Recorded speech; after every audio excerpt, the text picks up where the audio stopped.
आइए आज हम आपको कहानी सुनाते हैं डाकिया डाक लाया। इस कहानी को लिखा है शालिनी गोयल जी ने। अगर आपको ये कहानी पसंद आए तो प्लीज़ इसको लाइक शेयर कमेंट और हमारे चैनल को सब्सक्राइब ज़रूर करें। हीरानंद को डाकघर पहुंचते ही पता चला कि पोस्ट मास्टर साहब उसको बहुत देर से बुला रहे हैं। हीरानंद सीधा पोस्ट मास्टर साहब के दफ्तर की ओर चल दिया। मन में हजारों विचार आ जा रहे थे, कुछ अच्छे तो कुछ बुरे। वैसे तो पोस्ट मास्टर साहब उससे बहुत ही खुश रहते थे, क्योंकि वे अपना सारा काम पूरी ईमानदारी और कर्तव्य निष्ठा से करता है। मगर फिर भी मन में एक बार ये विचार भी आया कि उससे कोई चूक ना हो गई हो। खैर, जो होगा देखा जाएगा।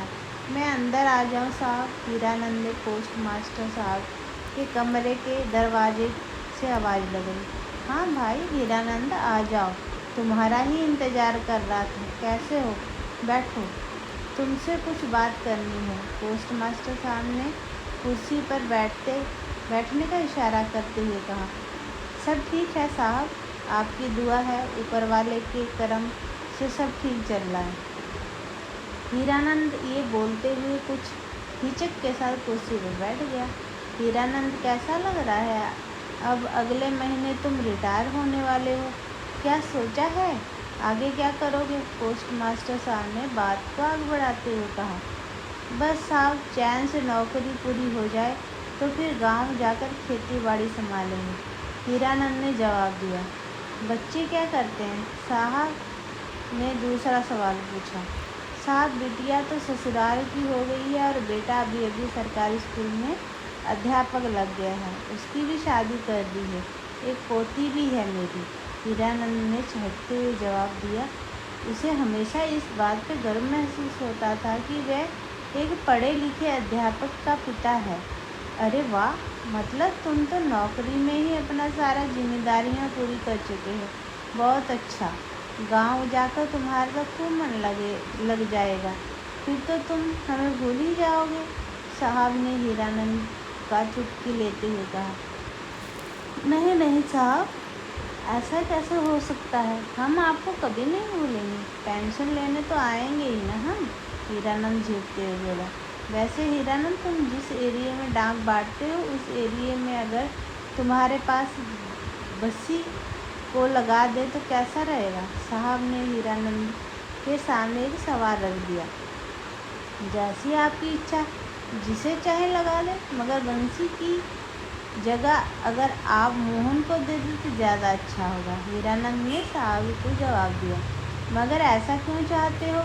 साहब ने आश्चर्य से हीरानंद की तरफ देखते हुए। साहब, मेरा एरिया में सबसे पहले एक सरकारी मकानों वाली कॉलोनी है, जहाँ जब मैं डाक बांटने जाता हूँ तो कई मकानों में सिर्फ बच्चे ही घर पे होते हैं, क्योंकि उसके माता पिता दोनों कामकाजी हैं। मैं उन्हें डाक देकर अंदर से दरवाज़ा बंद करने की हिदायत भी देता हूँ, और जब तक मुझे अंदर से दरवाज़ा बंद करने की आवाज़ नहीं आती मैं वहाँ खड़ा रहता हूँ। कहीं बच्चे भूल गए तो दरवाज़ा यूँ ही रह गया तो बच्चों के साथ अनहोनी भी हो सकती है। उस कॉलोनी में एक घर ऐसा भी है जिसमें अक्सर भाभी जी ही डाक लेती हैं। दिन के समय साहब तो दफ्तर में होते हैं और मैडम का हाथ जरा अंग्रेजी में तंग है। एक बार बैंक का कोई ज़रूरी पत्र आया और मैडम ने उसे यूं ही छोड़ दिया। साहब बाद में बहुत परेशान हुए। उसके बाद साहब ने मुझे सख्त हिदायत दी कि जब भी कोई रजिस्ट्री या गोपनीय पत्र हो तो मैडम जी को ये याद भी दिला दूं कि साहब जी ज़रूरी देना है। बस उस दिन के बाद मैं ध्यान रखता हूँ कि जब भी कोई ज़रूरी डाक होती है तो मैं मैडम जी को धीरे से कह देता हूँ, साहब को ज़रूरी दे दीजिएगा, ज़रूरी चिट्ठी है। मेरे कारण किसी को परेशानी हो तो मैं हरगिज़ नहीं चाहता। इस कॉलोनी से निकल कर मेन रोड पे आता हूँ। दोनों तरफ बने बंगलों में 6 नंबर का बंगला है सिन्हा साहब का, बहुत ही भले आदमी हैं, स्कूल से रिटायर्ड प्रिंसिपल हैं। हर दोपहर को घर के बाहर बने बरामदे में बैठे मिलते हैं।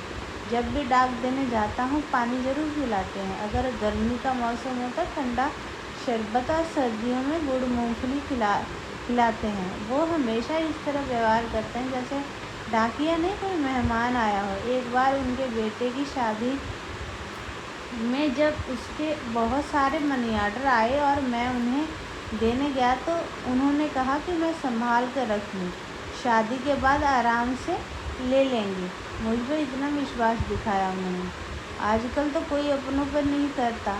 अब मुझे भी इतनी आदत हो गई है कि अगर उनकी कोई डाक ना भी हो तो बिना उनके नमस्कार करे मैं आगे नहीं बढ़ता। इसके बाद मैं मेन मार्केट में आता हूँ। अक्सर दुकानों की डाक में व्यवहारिक पत्र ही होते हैं। वो उन्हें देखकर मैं आगे विश्वविद्यालय में जाता हूँ। दफ्तर में डाक सौंप कर हॉस्टल की तरफ होता हुआ बाहर आता हूँ। वैसे तो आजकल हर बच्चे के पास मोबाइल है, इसलिए सब अपने घर उसी से बात कर लेते हैं, मगर फिर भी वहाँ की डाक रोज़ होती है। मैं मेन गेट के अंदर जाकर कमरे में डाक रखने की जगह तक जाता हूँ और ये भी जांच लेता हूँ कि पहले दिन कोई डाक रह तो नहीं गई। अगर ऐसा होता है तो चौकीदार को बता देता हूँ, उस बच्चे को उसकी चिट्ठी के बारे में बता दें, कहीं कोई कुछ ज़रूरी हुआ तो उसे परेशानी होगी। वहाँ से वार्डन साहब के सिर्फ मुझे ही इजाज़त दे रखी है अंदर जाने की, वरना कोई कोरियर वाला मेन गेट पर चौकीदार के पास एकदम भी अंदर नहीं जा सकता। साहब, इस नौकरी में लोगों से इतना प्यार और अपनापन मिला है कि मैं किसी का भरोसा नहीं तोड़ना चाहता। आगे भी ऐसा ही चलता रहे, बस यही चाहता हूँ। मुझे बंसी से कोई शिकायत नहीं, वो भी बहुत अच्छा है, मगर क्या है ना साहब, उसने अभी अभी नौकरी शुरू की है तो तजुर्बे और धैर्य की कमी है। इसमें हर समय जल्दी में रहता है। कुछ वक्त गुजरेगा तो गंभीरता आ जाएगी। अभी ना तो छोटे बच्चों की चिंता करेगा, ना ही उन्हें सिन्हा साहब की भावनाओं का लिहाज होगा। इसलिए मैं आपसे विनती कर रहा हूँ कि आप मेरा एरिया मोहन को दे दीजिए। वो स्वभाव से शांत और गंभीर है और उसके 2 छोटे छोटे बच्चे भी हैं, इसलिए वो बच्चों की परेशानी भी समझेगा।